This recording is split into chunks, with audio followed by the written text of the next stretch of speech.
The Union Jack, the iconic British flag, is often described as a Frankenstein of flags, created by combining elements from three different national flags, those of England, Scotland, and Ireland.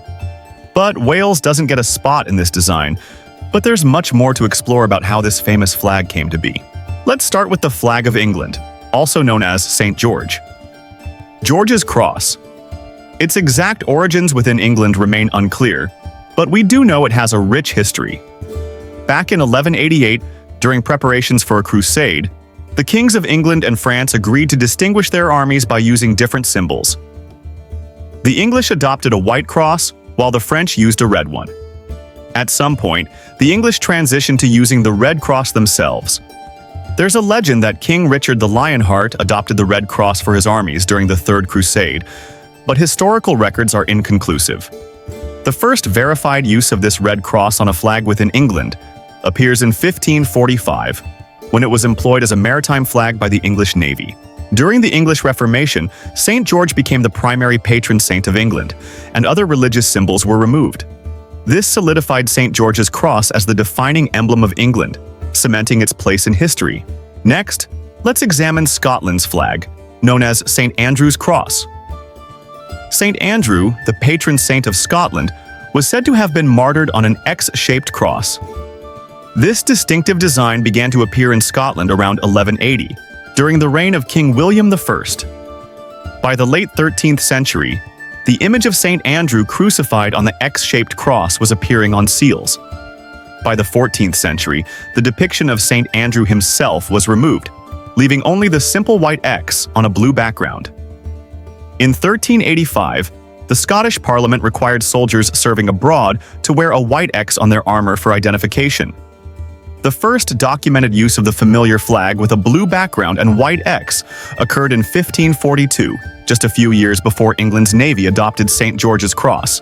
The first iteration of the Union Jack came about in 1606, shortly after James VI of Scotland inherited the English and Irish thrones in 1603, becoming James I of England. Although the three kingdoms shared a monarch, they remained politically separate. To symbolize the union of England and Scotland, two versions of a combined flag were created. The more familiar version was used in England, while Scotland had its own variation. However, these flags were not widely adopted because the two kingdoms remained distinct entities until the Acts of Union in 1707 formally united them into Great Britain. Afterward, the English version of the flag became the official national flag of the newly united kingdom. But what about Ireland's contribution? The red X on a white background, known as St. Patrick's saltire, symbolizes St. Patrick and became associated with Ireland in the 1780s. It was adopted as a symbol of the Order of St. Patrick, an honor created by King George III. Interestingly, many Irish nationalists rejected this flag as a British-imposed symbol. Earlier uses of the red X in Ireland include its presence on the coat of arms of the influential Fitzgerald family and on coins minted around 1480. By 1801, when the Kingdom of Great Britain and Ireland was formed, the red X was officially added to the Union Jack to represent Ireland. Today, the red X symbolizes Northern Ireland, as most of Ireland gained independence in the 20th century. Sadly, Wales is notably absent from the Union Jack. Despite its rich history, it was already annexed by England long before the flag's creation, and no one has found a way to incorporate it into the design. Over the centuries, the Union Jack has represented the United Kingdom and has been featured on many flags worldwide. It appeared on the US flag until 1777, when the American Revolution brought that to an end. It remained on the Canadian flag until 1965 and was a small part of South Africa's flag until the end of apartheid in 1994.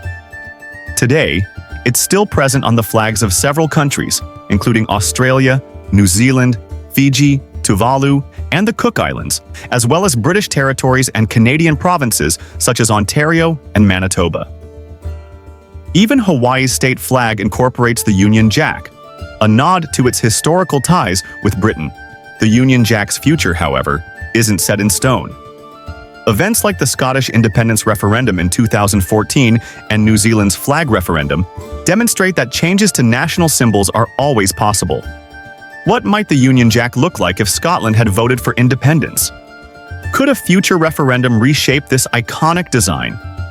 These questions highlight the enduring significance of the Union Jack in British history and its evolving role in the modern world. Let us know your thoughts on the Union Jack and its history in the comments. And don't forget to like and subscribe for more fascinating explorations.